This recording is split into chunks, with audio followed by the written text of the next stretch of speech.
going to be a good one, man. You ready for this one, Dwyer? I am very ready for this. This is very exciting. This is a matchup from World Cup 7. Man, these are two incredible teams, incredibly storied programs. This is exciting. And no doubt about that, this also guarantees there's going to be 3 teams in the far final spots in the community and the college bracket. KU and Rochester will have an opportunity to duke it out for a chance to fight, for a chance to play against the winners of this matchup. And ladies and gentlemen, it's about to get loud in here. There's no doubt about that. There are plenty of UT fans. There are plenty of Texas State fans. San Marcos and Austin right next to each other. This is very exciting. The stands are packed. Tons of Texas fans out there of both varieties, the state and university of varieties. Yes, no doubt about that, as we are here in Round Rock, Texas. Texas State got to actually sleep in their own beds. UT got to sleep in their own beds as well. So they should be well rested. They didn't have to fly at 2 o'clock in the morning the day of for day 1. They should be well rested and ready to play. I would contribute some success to being able to sleep in your own bed, certainly. But you know what?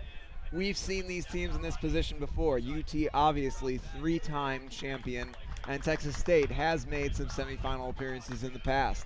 No doubt about that. And Texas State, when you talk about what they've been up to this season, they've actually duked it out with UT before and came up victorious at Alamo Cup in the semifinal, where they advanced on to play, I believe it was Lone Star Quidditch Club off the top of my head, and actually came up a winner in that Alamo Cup, one of the premier Southwest tournaments, hosted by UTSA, who sadly was eliminated a little bit earlier today. They had that huge upset win that we saw yesterday versus Mizzou. That was really cool, but Texas A&M and Texas finished day 1.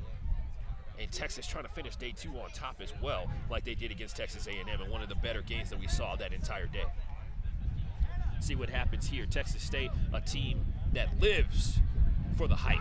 If you let them get out on a 3-goal streak, it is almost impossible to stop the momentum that they gather from their bench and their fans, who are very rowdy. They are a team that everybody in the Southwest, everybody in the country essentially knows, they live for hype. If you slow them down, if you can stop them on consecutive drives, they cannot. They're a momentum type team. If you let them gain momentum, they're near unstoppable.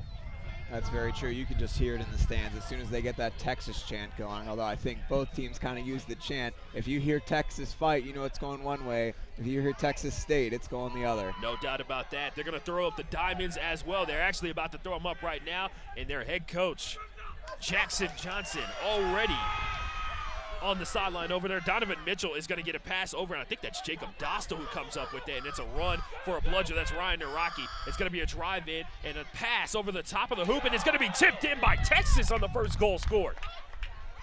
They're calling it good, but there was no whistle blown. Hold on. They're going to have a conversation. Oh, what a way to start off. No doubt about that. A little with an own goal. Ugh. Tornicio T.J. Martinez on that goal assist. Are we calling it an assist, or are we going to say he scored it?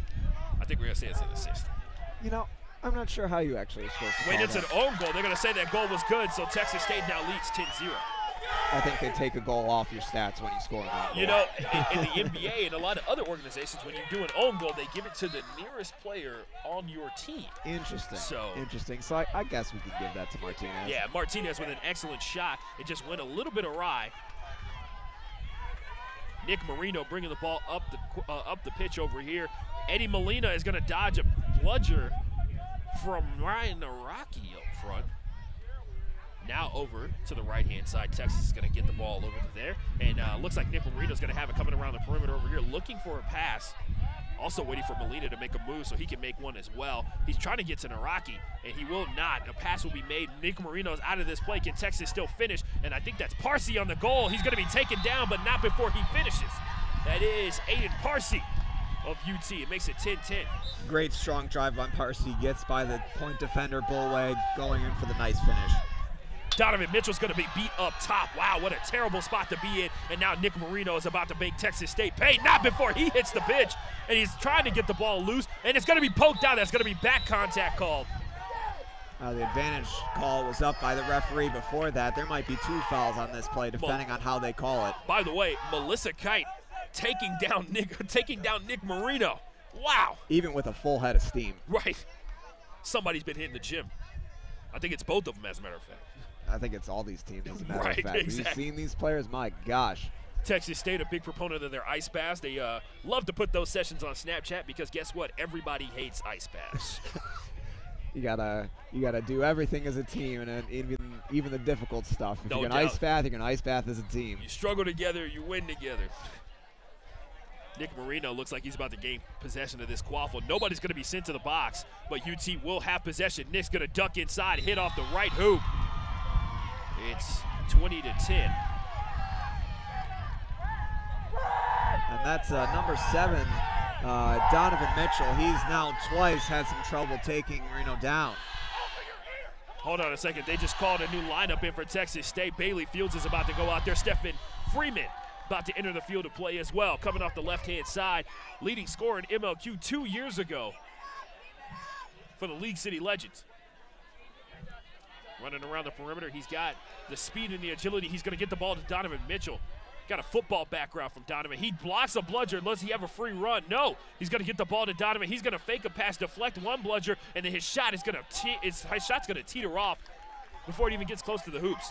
Donovan Mitchell on that shot attempt. That was a good effort there by Melissa Kite, but she gets completely bodied out of the way by Texas. Good recovery by them. Eddie Molina, leading beater for UT, still out there, ready to roll. He's going to attack the beaters, not even waste his time with some of the chasers up front. It's going to be Molina has cleared the biggest lane. My gosh, Texas over the top. It's the keeper. Wow! Ooh, what a hit! John Anderson taken down by Donovan Mitchell. Hold on a second. Oh man, I think they're about to call Donovan Mitchell for defenseless receiver, which is a red card in the book if it is going to be called to its fullest extent. Absolutely. Those feet have to hit the ground. You have to be ready to go in order to, by ready to go, I mean, I don't know, for the NFL fans, football move, as they call it. Yeah, John Anderson literally landed and was taken out of that play immediately. He didn't have a single chance to step forward, didn't have a chance to step sideways. Trust me, I've been a recipient of this penalty. It is a terrible feeling because you feel like you made the tackle in time because you got there, he was on the ground, and you finished through. Jackson trying to argue this one down at Simona Renz. Ironically enough, these two going to be duking it out in the national championship final. And there it is. Man. That is a straight red card. And a very difficult call there. And it appears the referee has some confusion about who actually committed the foul. Donovan Mitchell, one of the new additions to the University of Texas squad. Sorry, to the Texas State squad out there, the Bobcats. And he'll be headed out of this game. And they're talking to John Anderson because he's going to get lined up directly in front of the hoop where he was hit. And they're trying to make sure that he finishes all the way through. John, little prone to shooting the ball a little bit. You see that with a lot of longer and lankier players. But, man, a rough penalty. Less than 5 minutes into this game, a red card. And referees still discussing exactly what's going on here as Texas will get the ball back. Not only are they going to lose one of their lead chasers and be out of spot for 2 minutes, John Anderson's going to get a free goal, which will tie this game up. Sorry, it'll increase the lead for UT. It's not, the goal isn't free. He's still got several defenders in the way there. We'll see if he's able to capitalize on this situation. And that's John Molina, beater for Texas State. That's directly in front of him. Can he make that throw in enough time?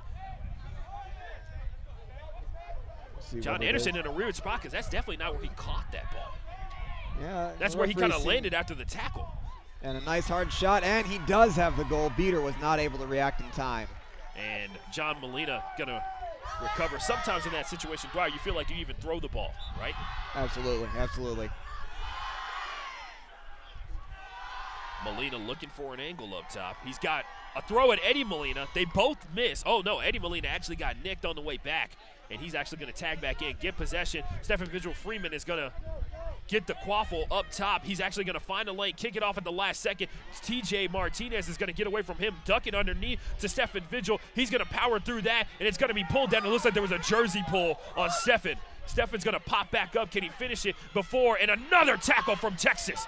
Another blocked pass, and a dive at the legs of TJ Martinez. That's a little awkward. There's going to be a call. It's going to be a jersey pull on Aiden Parsi on the far side of the pitch. I'm not quite sure. I think there was a tackle from behind there. I don't think that he was fully able to get his body around to initiate the tackle as Freeman Vigil was running around the top side.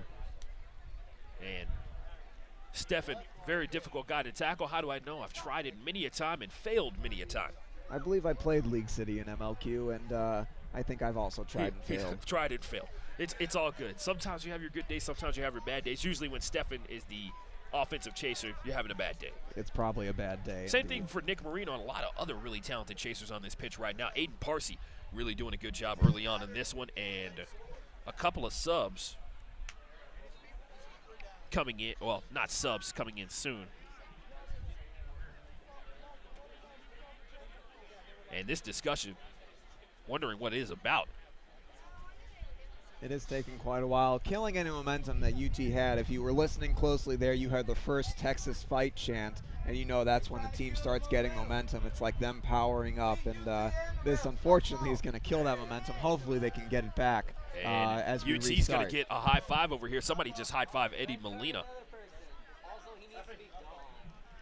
And that's a yellow card.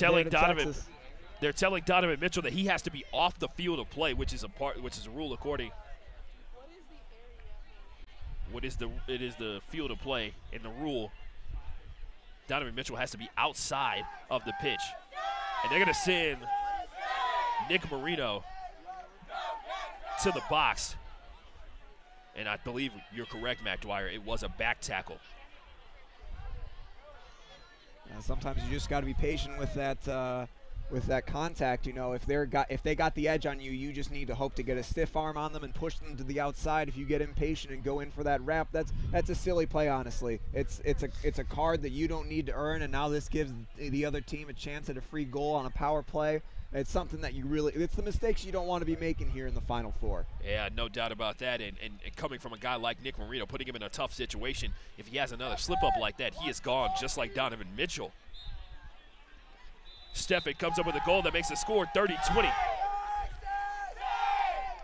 And there we are. Beat 'em up, go Cats go. Texas State trying to get some momentum off the play. As Nick Marino's going to be back into the game, they're going to give the ball right back to him. Eddie Molina, expect to see them out here. And Matt, I think that's the difference between these two teams. Texas State runs a very, very tight rotation. John Anderson, secondary keeper out there, along with Parsi. So Texas State using their actual lineup, and it's stolen by Stefan Vigil Freeman. He's on the run, coming around the perimeter. A throw from Eddie Molina is going to be late, and Stefan has another. Oh, I think that was TJ Martinez.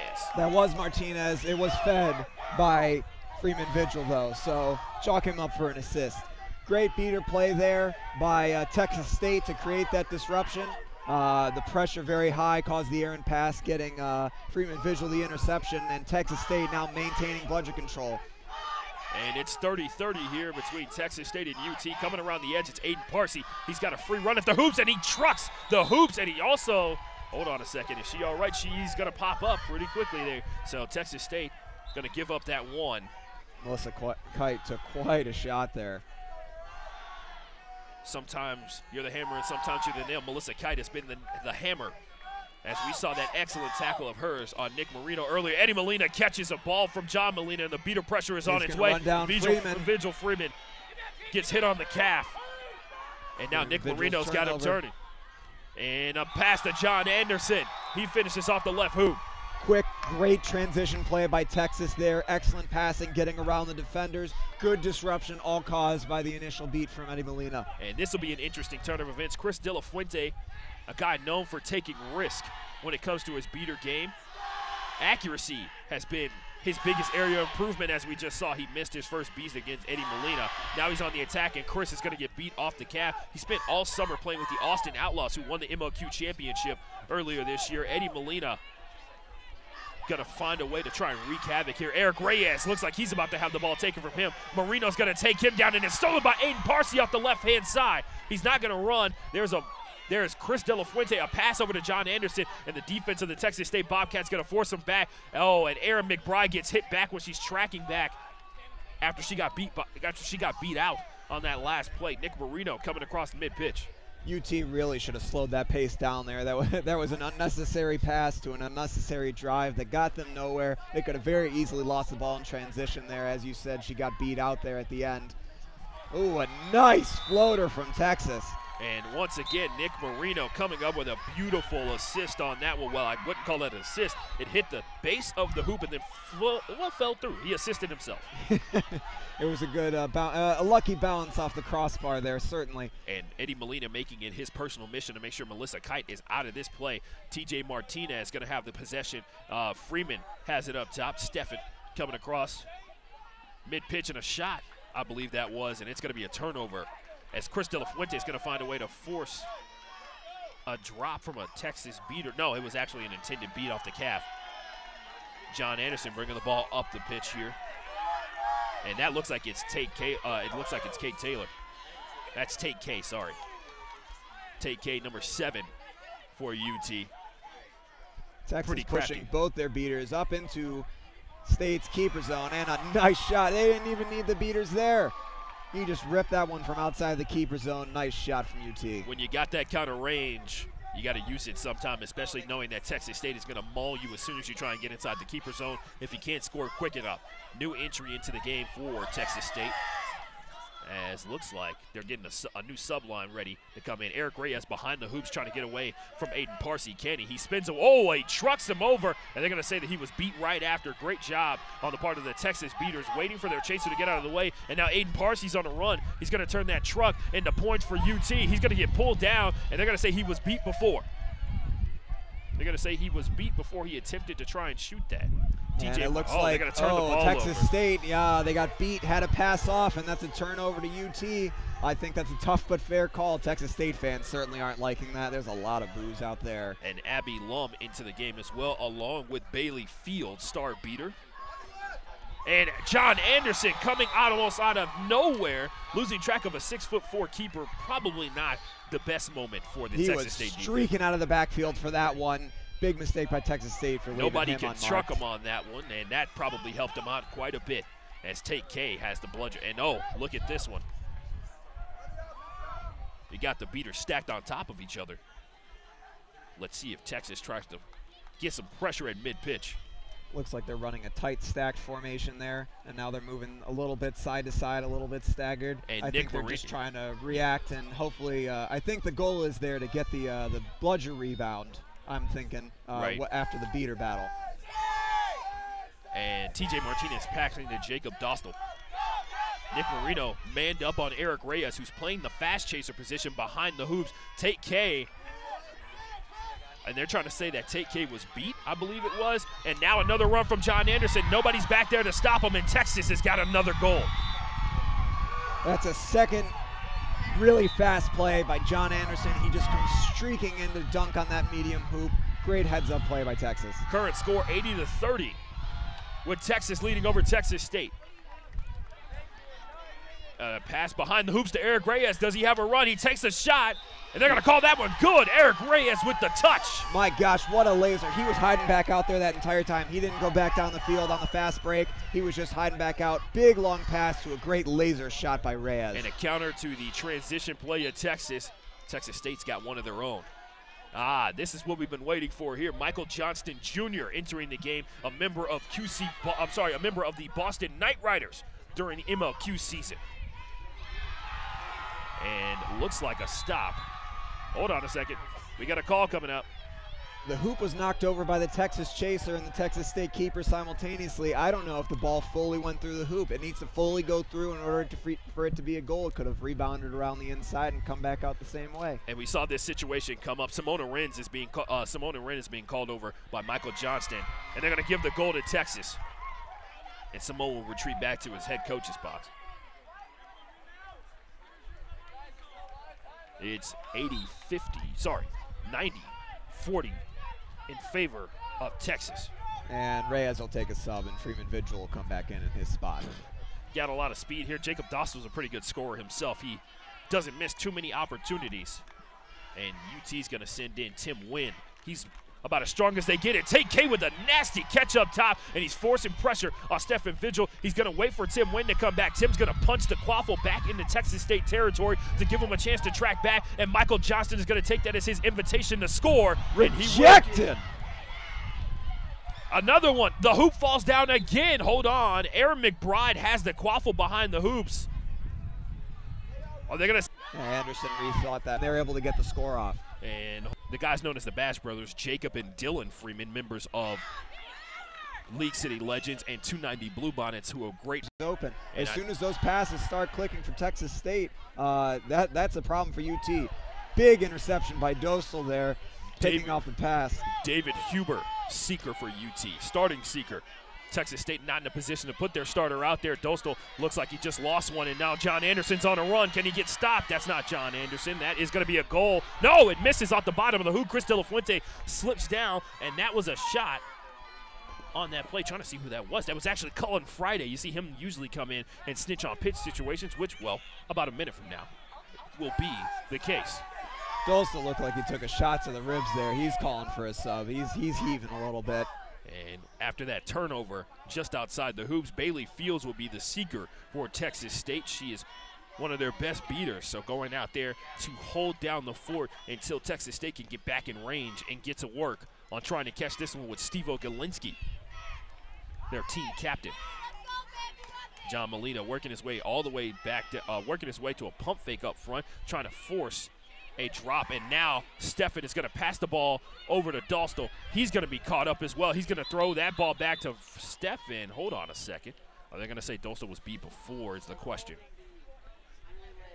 By the way, Texas State doing a great job. Most people, when they make tackles, they actually leave the shooting arm free, because just before the contact is made, most shooters will lift their arm. Texas so quick, and Jacob is hurt. You were right. His ribs seem to be a point of emphasis. He's actually yelling over at the sideline. They're going to look for a keeper to put in there for him, but Texas is consistently getting their arms around the shooting hand, which is preventing Texas State from taking easy shots inside the keeper zone.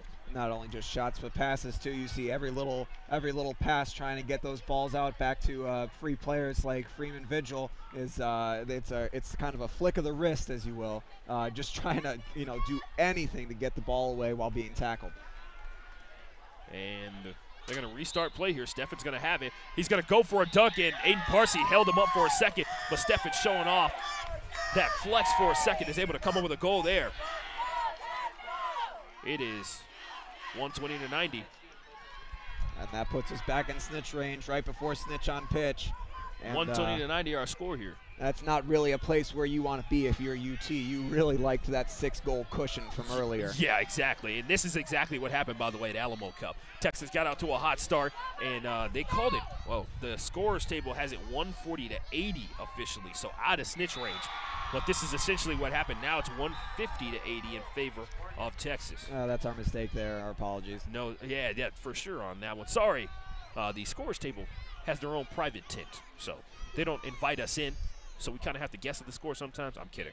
But we are here at Round Rock Athletic Complex in a hotly contested matchup. Oh, a slide from Tate K right into the legs of Chris De La Fuente, and the AR is not going to call anything on that one. Eric Reyes is down on the pitch, and there, Nick Marino. Jenna calling for water, Jenna Bowleg. Joey going to come out for UT over there. Haven't seen him get into the game yet. Maybe going in at seeker in just a little bit. That was an incredible tackle on Yes, Reyes it was. there. I've tried to tackle him before, and I failed miserably. He's just a solidly built man. And Texas, a team that definitely embraces the physical nature of Quidditch, which gives them an edge in pretty much every aspect of the game. Yeah, for those not in the know, the Southwest is commonly known as the most physical region, certainly, and it shows as you get into these later matchups here. As Texas State down 150-80 right now, they need this goal. They're going to stand up Eric Reyes because you cannot restart after a penalty downed on the ground. So Eric Reyes is going to get a chance to stand up here. And Aaron McBride on the mid-hoop on the right-hand side. I don't necessarily envy McBride's position right now. I mean, it's going to go one of two ways. She's going to stop him, or she's not. And with Aaron, she's pretty talented. Well, Reyes. It's pretty much a toss-up at this point. I mean, I could definitely find a way to put money down on Aaron coming up with a stop here, but Eric has way too much experience in this game of Quidditch. And it looks like there will be a quaffle turnover, and Texas will come up with the ball there. And now John Molina into the game for Texas State, looking for an opportunity. He's going to get beat, and one of the Bludgers is going to roll towards the Texas State bench. Nobody's going to touch it. It's going to be covered. Eddie Molina is going to come up with it, so he doesn't have to run off the pitch. Tate K is out there as well, the two best male beaters for UT. Molina gets hit on the calf. Tate K wrestles the ball away from him. Chris De La Fuente gets beat before, and Texas State comes up with a defensive stop with no Bludgers to help. And there's Reyes with a head of steam headed down the field. Let's see if this Texas team can stop him. He's got a big man roll. Good tackle, but he'd already passed off to Freeman Vigil. Freeman Vigil fighting for his life down there, gets wrapped up by McBride. He's coming around the other way. Missed. They're going to say it's no good on the small hoop over there, and Jacob Dostal still out there, even though hurt for sure, grabbing his ribs still as he comes back to play some defense. His team needs him, and he's going out there and putting everything that he can out there. John Anderson, as Chris De La Fuente is coming to put some pressure on the Texas offense. Aiden Parsley's going to come up top. He's going to be met by Eric Reyes, knocked down by him off the right-hand side. That one's going to be missed. Jacob's going to come up with the recovery, and another Texas State stop. This is key for Texas State here. You really want to narrow that lead, and you certainly can't do that while Texas is continuing to score goals. That's really good chaser defense. The beaters are almost exclusively focusing on the snitch game. And that looked like it was a late toss over to the keeper there for a second, because the beater looked like he caught one of the female chasers for Texas on the ankle there, but I guess they're going to call that one hit the ground first. I think that might have been friendly fire. Right. Texas, UT now holding control of the Bludgers, and they are standing directly in front of the seeker and the snitch. They are letting no one near. Eddie Molina and Tate K, the two male beaters for Texas out here, and Texas State with no choice but to match it. Aiden Parsley driving in, pulled down again. Great job by TJ Martinez. He's still got the calf of Aiden Parsley. He leaps backwards and loses the quaffle. He's off broom. The vicious tackle just before the keeper zone. Texas State with no surrender. Eric Reyes with Aaron McBride in front of him. Got to be careful. Aaron pretty crafty. She's going to take a beat on the thigh and be sent back to hoops. That was some great tackling there by Texas State, and as we said, the beaters have really mainly been paying attention to the snitch. Eddie Molina going to catch a bludger that bounced off of his chest, and now the advantage lies with Texas yet again. Aiden Parsley on the drive. Jacob Dostal got a hand on the ball. Is it thrown through? It is not. Now John Anderson's chasing it down behind the hoops, crosses up away from TJ Martinez. Dostal going to take a shot. They're going to call that no good. The ball is over by the Texas beaters. Wow, what a stroke of luck there. Rolled right towards Eddie Molina and Tate K. Joey getting to work on this snitch over here, trying to get a win. And the crowd kind of quiet here in Matt Dwyer. UT is running away with it. Certainly they're having all the time in the snitch. And even though Texas State is getting these defensive stops, they're certainly not getting much help on offense either. Hey, hold on. We got a throw-off pitch, I believe, is what the call is going to be. What do you think, Matt? I didn't quite see the play. They're going to call Eddie Molina maybe for playing through a beat. Eddie going to actually get a much-needed break. He's been out there the entire game, so him being in the box, his team is up 150 to 80. Going to get a break. At the same time, though, you never want to see a beater foul when snitch is on pitch. Almost guaranteed points, right? Almost guaranteed points, almost guaranteed change of bludger control. Really kills your momentum, absolutely. Unless Texas is going to be able to just kind of slow walk this one and wait to kill the penalty. This is definitely advantageous to Texas State. And Texas State trying to get a shift in this game is Nick Marino. Oh, he's going to get some water. The cooler on his side is completely out. So he'll have to walk over into Bobcat territory. And sad to say, Texas State down a man as well. Leif Montgomery with a broken foot. Had to get a screw put in there, which pretty much kept him out for quite some time. Chris De La Fuente misses a beat on Joey coming up on the left-hand side. TJ Martinez trying to get a goal here to go. John Anderson with the pass for some reason, trying to make that pass to Eric Reyes. I don't understand why he wouldn't just drive that in himself. Instead, it's picked off by Sevilla DeSalvo. And once again, good job by her to jump in front of that, seeing it coming and not freaking out. Some people see the ball coming towards their way and they try and swat it down immediately. Instead, she went in for the catch, staying calm and focused on the situation. Texas going to take their time to get up the pitch here. John Anderson would take K in front of him as pretty much his escort up the pitch. Ryan Naraki comes up with the beat. He's not going to be able to beat Take K because he's got immunity. He almost catches that one. Take K and Naraki will go down, and a snipe of a beat from Quist De La Fuente across the pitch. And now Erin McBride has the quaff, and she's going to throw it back to John Anderson, who's back into the game.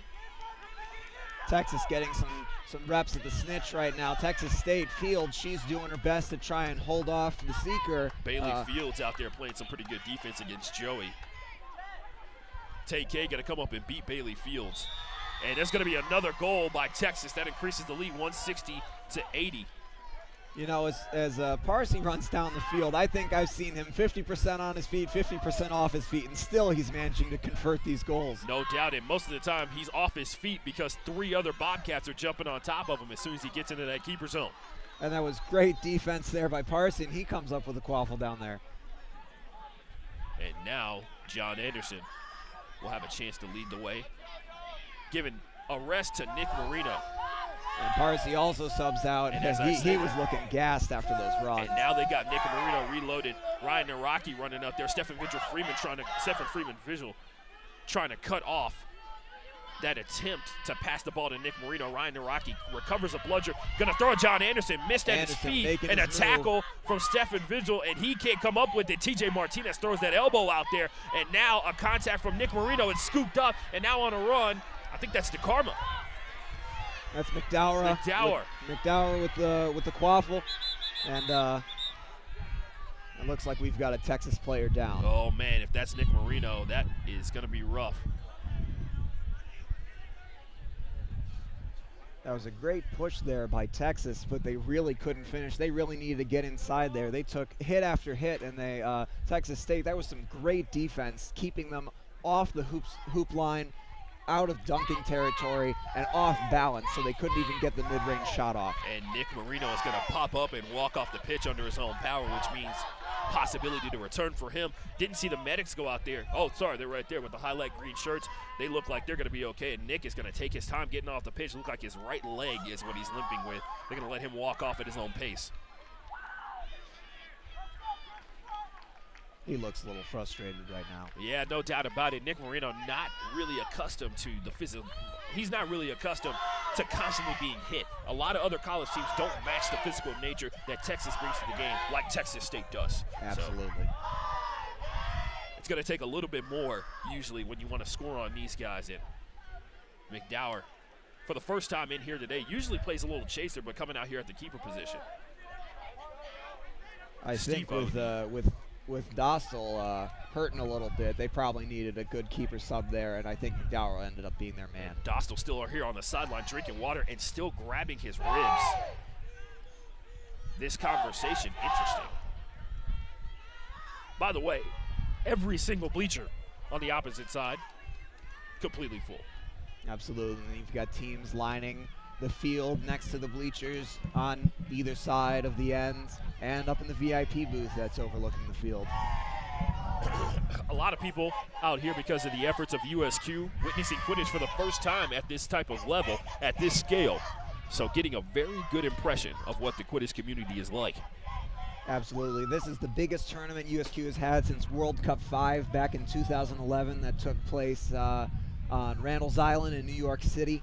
That saw tens of thousands of spectators turn out, and I think we've almost matched those levels here today. 88 teams in attendance, and it's almost down to just 4.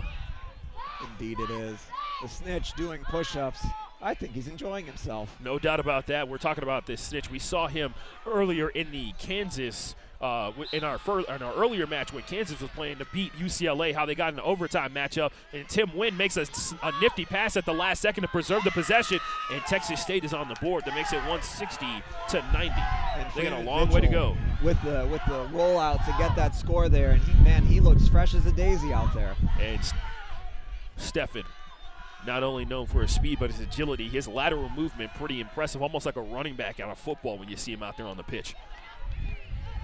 Chris De La Fuente protected one of the bludgers, so now Texas State with bludger control up front. That's pretty impressive. Be able to regain that back as they're going to see a couple of beaters come into this game. Chris De La Fuente, the familiar face, and the other one, number 17 out there, that's Bradley Himes for Texas State. We're seeing a lot of bludger control going to one team, then the other, back again. It's a lot of trading beats here as Eddie Molina tries to hold this down for Texas. And De La Fuente. Huber. And it's Freeman Vigil with the short-range shot. That's 160 to 100, back-to-back buckets for Texas State. Huber out there being pestered by multiple female female seekers coming into the game. And Texas holding their bludger in front of the Snitch. As they're giving their seeker all the time in the world. As the sun begins to set here at Round Rock, Texas. A couple of fates hanging in the balance. Championship hope on the line. De La Fuente looking to beat the keeper. He does, forces the reset for Texas. Eddie Molina back out there. He is going to be in sole possession of the bludger for Texas. Eddie Molina trying to back off and get Himes to make his throw up top. Chris De La Fuente just to the right of him. They're both kind of caddy-cornering Eddie Molina, trying to gang up on him, make sure that they keep his eyes busy so that they can get him out. It's Parsi out to McBride. That didn't do anything, so they move it back up to the top. And they're going to rotate this one around. That is Bottoms. Cullen Friday, right? Or Dylan Bottoms. That is Dylan Bottoms. Cullen Friday is out there at number 8. Keeper, yes. Huber being blocked again by Texas State female seeker trying to protect the Snitch. And another beat on Huber. Chris De La Fuente going insane out here, trying to get a throw. He does get one. This bludger about to roll off pitch. Chris not showing any signs of exhaustion just yet. Stephen and Texas State with another stop, looking to close the gap, 160 to 100. Snitch once again doing push-ups. Man, this is like a taunt. Texas not having much luck despite getting a ton of alone time with the Snitch. They really just haven't been able to get to him. Huber trying to make an effort to get over there and actually pull that Snitch while the push-ups were going on, and then got the Snitch up pretty quickly off the ground. Fields doing an incredible job over there holding him back, but Molina will go ahead and clear her out right now, so Bailey, Texas will have another go. Yeah, Bailey Fields trying to duck out of the way of that bludger, and Stephen Freeman trying to get away in front of Parsi. He's going to keep him in trail position, forcing him to the right-hand side middle, and now a throw over to Cullen Friday. He's going to come around the corner here, and now he's got Mitchell. Sorry, we got Kite on that potential tackle up top. That's Dylan Bottoms with possession up top. And Eddie Molina gets a throw, but John Molina's going to have to track down his own bludger. He threw it back towards the hoops just in case something went wrong. Chris De La Fuente ready for a battle with Molina. Back up to Parsi. He takes a shot, and it's deflected. McDowell comes up with it. Bludger goes off the pitch. Chris De La Fuente in possession. See if he tries to help out McDowell offensively by getting Parsi down. UT really could have capitalized there. De La Fuente's bludger went off the field. It opened up the middle. They really should have driven. Instead, they elected for the pass to McBride. Didn't work out. And McDowell getting it over to TJ Martinez. Both of these guys, the ability to play keeper for Texas State. Coming around the edge over there. McDowell taking his time. Chris De La Fuente trying to work his way up the pitch. Actually doesn't even have his ball loaded up into his hand. The Snitch having his push-ups counted by the crowd here. McDowell looking for a dodge. He gets one. Can he come up with a goal? Parsi's going to pull him down. Looks like from behind. And now they're going to get a shot from TJ Martinez, and there's going to be a whistle blown. The question is, did you feel like that tackle was from behind by Parsi?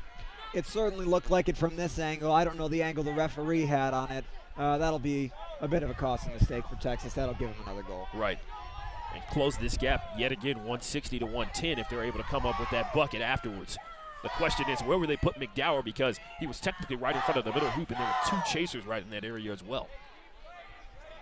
Impressive skill for, they're going to give them the goal. I believe it is. That's Parsi bringing the ball up the center there. Parsi been running marathons today. He's sprinting up and down this field. All these beaters. A lot of the leg work. All these beaters joining him in that marathon as well. Molina trying to get some beater pressure up top, and Parsi's going to be forced to turn back. Dylan Bottoms to put that a little too much heat on that. Bottoms was getting a little scared there. De La Fuente was coming on him hard. He's got to learn to chill out in that situation. Eddie Molina is down. Bludger control belongs to Texas State. Molina coming across the pitch to pressure Dylan Bottoms. Cut off his one pass to get TJ Martinez a tackle. And McDowell comes up with the force. And Dylan Bottoms with an errant throw. Could have held on to that. I think he realized the defense was closing in on him. He had no offensive help whatsoever, and so he just had to get rid of that one. Tim Wynn looking for a pass up top, and Martinez going to have his recovery protected, and that's actually, for those of you watching at home, that's the one reset for Texas State. They cross back over the midline again. It'll be an instant quaffle turnover. And with the way that Texas is playing defense, they are putting a ton of pressure on them. The snitch almost being completely ignored in this situation right now. Eddie Molina is now defending the hoops, seeing that Texas State is coming back in this one. And we talk about the snitch on pitch situation constantly changing. Tim Wynn on the drive, takes a shot, misses that one. Now he's trying to run down the potential loose ball, and I think that's possessed by Cullen Friday. He's coming up the pitch. Cullen Friday with a good block there, really knocked him off his balance, able to come up with the ball.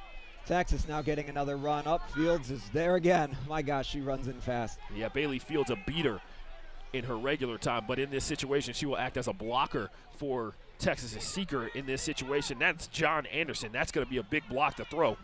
And John, if it gets down to another handicap, where the snitch only has one on, which he already does, but if he gets to this handicap where he has two, it's pretty much game over with John Anderson out there.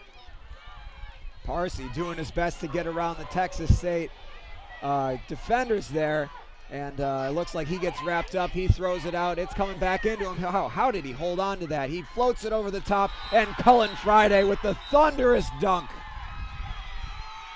Oh, man. John Anderson may have a catch.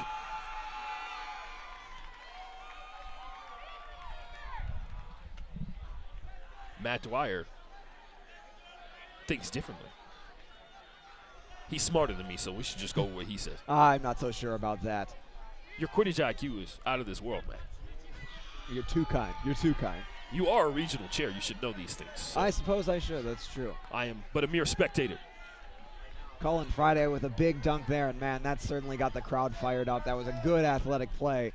We'll see what the referees come up with here. We've seen two of these conferences go down and nothing get called out of it. We saw that situation with Aiden Parsi in front of the hoops over there. Nothing get called out of that situation. A potential back tackle. See what they call. A red card being administered. There's a red card in somebody's head. Don't know who it's going to. It'll be the second one for Texas State in this game. And if it goes to Texas State, it could be a heartbreaker. That a red card in the snitch on pitch game, especially when you're down, is there's a blue card in the other hand. Sorry. Looks like he's given a blue card, and that'll be on De La Fuente there. Why is the bludger's being moved back to the soft boundary? De La Fuente not super pleased with that call, certainly. And Jackson, what they call? Okay. Head coach of Texas State saying that Quist De La Fuente got called for playing after the beat. And it looks like which is probably why they put the bludger on the soft boundary. Yes, and it looks like the goal negated the penalty time, I believe. That's a weird situation because Chris is definitely still active, and I think, the penalty happened afterwards, right? The penalty happened before the goal because Chris was already over here on the left-hand side in the Texas area before that goal was scored. So the penalty had to happen before that. I believe after. So. Yeah, so I think you're right. It was wiped away by the goal being scored, or else Chris would be in the box right now. Blue card is a 1-minute penalty. There we go. That's McDowell starting it up with Texas State again. And Chris De La Fuente is going to have to go tag back in. John Anderson working on the snitch over there. He's got the height and the strength to be able to get away from the snitch's hands. By the way, impressive action for the snitch, and now another seeker coming in. Eddie Molina is going to be beat, so Texas State, oh, wait a minute. They're going to call Texas State seeker beat. That was a great goal there on the other side of the field by Martinez, dunking over the top of 2 Texas defenders. And Texas State has switched out their seeker. Fields is no longer in. This is Eaton. Hope Eaton is now in, and man, she's already having to run a lot. Texas is not giving her any time. Texas near a situation. Chris De La Fuente getting a nice catch and a face beat. I'm sorry, recovering a bludger and a face beat. If this hand is up for what I think it is, I mean, it is textbook, right? That is in the book. Chris De La Fuente beat a down chaser. I mean, sorry, a down beater in the face. That's egregious. By the definition of the rule book, I think that's actually the example in the rule book. A bludger and a beater on the ground. You pick up the bludger and point blank, you aim down and you hit them in the face, right? I think so, but you know what? I'm not sure about the play. I've seen most referees be pretty lenient on that. I mean, face beats are part of the game. It's just you're going to get hit in the face if you play a dodgeball type game. Yeah, your face is a part of your body, and the beater's job is to hit you in some way, shape, or form. And it's really hard to catch it when it's hitting you in the face. That's very true. I can attest to that. On the other side of things, Cullen Friday once again with yet another goal, trying to keep Texas out of snitch range. Right. Been slowly working their way back in. It's 170 to 110, if our score is correct. 180, 110. Sorry. Referees still conferencing. Seen some quite long conferences in this game. Yeah, especially as we get later on into this game, the snitch entertaining the crowd. Doing one-handed push-ups. He's got 3. That's impressive. I don't think I can even do 1.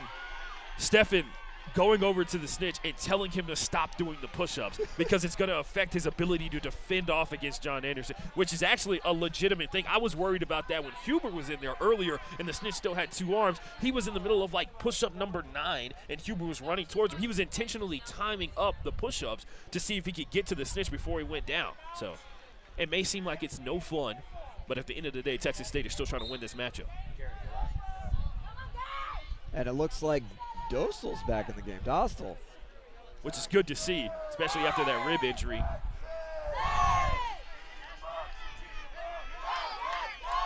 Texas State trying to get their chant going. TJ. Martinez on the outside. He's looking around. He's got Freeman Vigil and the finish. That's number 22, Abby Lum. By the way, great assist by Tim Wynn from behind the hoops over there. Good job by him to be vigilant and aware, knowing that the chasers were going to close in on him quickly. He made that pass sharply, had enough faith in his chaser to come up with that catch. Aiden Parsi coming up the pitch, getting further away. Oh, wow. Excellent job by Tim Wynn. Distracted, Aiden Parsi is. And now Tim Wynn looks like he's about to respond immediately. Blindside hit. Parsi was not paying attention whatsoever as Wynn dumps it off and gets it right to Martinez for the goal. Aiden Parsi too concerned with Ryan Naraki and not concerned with the brick wall that is Tim Wynn. 130, by the way, Matt, things are getting a little weird. 180 to 130, no big deal. We've been seeing some real high-scoring games today. It is normally not this high-scoring, but you know what? I like it. I like when there's more goals. I think it's exciting. And then that's amazing to say that it's high-scoring because the defense has been just absolutely amazing out here. It's been huge, absolutely. Parsi with a big pass through the center to McBride, back out to Bottoms. And that looks like that's Tate out there trying to force that. That looks like it's Kite out there trying to force that ball out. That's Abby Lum, sorry. Abby Lum trying to force that pass from Dylan Bottoms, who has already proven he can be scared a little bit by the bludger, so they're going to keep trying to do it. John Anderson trying to reach for that snitch, and Texas State not concerned with it. That's another pass to the right-hand side to Cullen Friday. Oh, he gets taken down. TJ Martinez with a beautiful tackle. And another one. Cullen Friday still trying to get up and go. Cullen Friday cannot be stopped. Finally gets beat. Woo! Man, Cullen Texas Friday State taking some licks, certainly. Meanwhile, UT has had all the time in the world with the snitch and still no catch. The snitch is down to a single arm, and yet they still cannot make the catch. And keeper John Anderson out there trying to make it happen. Remember, ladies and gentlemen, a trip to the national finals on the line here. So, and for those of you counting at home, this will be trip number 4. Trip number 4, Texas coming up if they get one. I heard a long time ago that Texas doesn't need to rebuild, it just reloads. For every graduate they pump out, they put in a new freshman who's just as athletic and just as talented and just as dedicated to the team. I'll tell you this right now, Matt. There's no random happenstance that AQ, the B team for Texas, made it to nationals. Sharknadoes, the B team for Texas State, with their first appearance ever at nationals this year as well. So these are some incredibly strong programs. You've seen a lot of great players out here playing really hard, and man, it's going to be tough to see one of these teams go home after all this work. By the way, both of those teams making it to day 2 of U.S. Quidditch Cup 2. U.S. Quidditch Cup 11, and then on top of that, Sharknadoes facing off against the B team for Texas A&M. Silver Phoenix losing to them. Silver Phoenix moves on to the next round, and they actually lose a close one in round 2. These teams down here, all the junior varsity teams, all the B teams are it's something else, certainly. In my region in the Great Lakes, we've had a few B teams, but man, they were nothing like these teams down here. And it's a big reset to Parsi, and Texas will get set up back at the top of the key. Aiden Parsi ready to go to work here. TJ Martinez trying to reintroduce himself to Aiden, and Aiden actually slips up. And there's a fight for a bludger. Chris De La Fuente trying to get one. He beats. Hold on a second. De La Fuente is mad. De La Fuente, are they trying to say De La Fuente took a beat on the leg from the down beater? I think that's what they were trying to call originally, and he's actually livid going backwards. He picked up a bludger, hit the opposing beater with it, and she didn't release the bludger, and I think he's trying to say that she tried to beat him with the bludger that she had covered up. And it looks like the referee's heading over to De La Fuente, and it's a yellow for De La Fuente. Oh, that is killer. A penalty on a beater with Snitch on pitch. That is killer. They're going to say neck contact on that play. Said he made neck contact with number 24.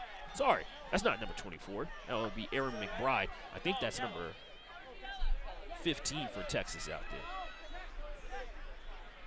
De La Fuente that's Kylie McBride. Not happy. Texas State's bench certainly not happy.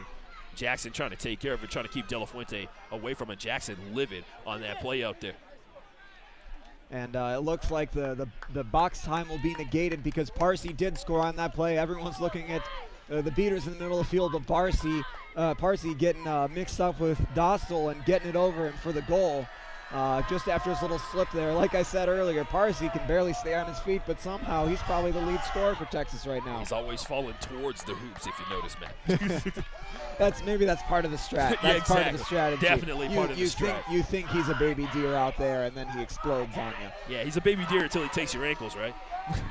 As he's been pretty effective out here. As once again pointing this out, Marino went out earlier. Nick Marino went out earlier, has not returned since. It's been the Aiden Parsi show out there when it comes to the scoring chaser role. Parsi has played some major minutes out here for certain. Same with Bottom, same with McBride, same with Friday even. This whole line has been out here for quite a while, and you know what? It doesn't look like they're slowing down at all. Somebody's been doing their gassers. That's what it looks like. And now Stefan has got to run at the hoops. He's going to get deterred just a little bit, dodges a beat, and it looks like Dylan Bottoms got hit on the face, and it looks like it might be neck contact as well. Dostal has one, and he shoots it behind the hoops and misses it, but guess what? Stefan comes up with it. They're going to call nothing on that. There is an advantage hand up, and it happened. So it's on Texas. They let Texas State continue to play. That was quite the defensive stand by Texas, certainly. No, I believe that call was on Texas State. It looked like a play after beat call, and that's why the ball is now going to Texas. That was an incredible stand by the Longhorns there. You know, Freeman Vigil, he got the edge there. He was on the outside. He was gunning towards the hoop. Colin Friday knocks him out of the way. They've got Bottoms in there knocking him back. That was incredible. And interesting turn of events here as Texas gave up 3 consecutive goals, but 190 to 130 still the score here. Eddie Molina dodges a beat.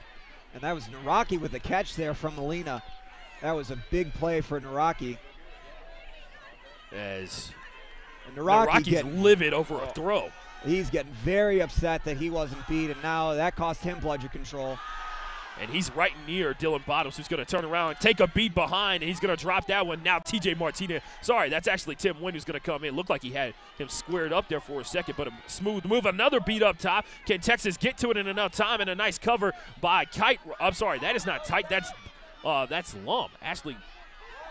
And now another Stephen drive over here. Gets past one defender up there. Tipped after the shot is taken, and it's going to be a miss, and that's going to be back contact. Yeah, he hit McBride pretty good there.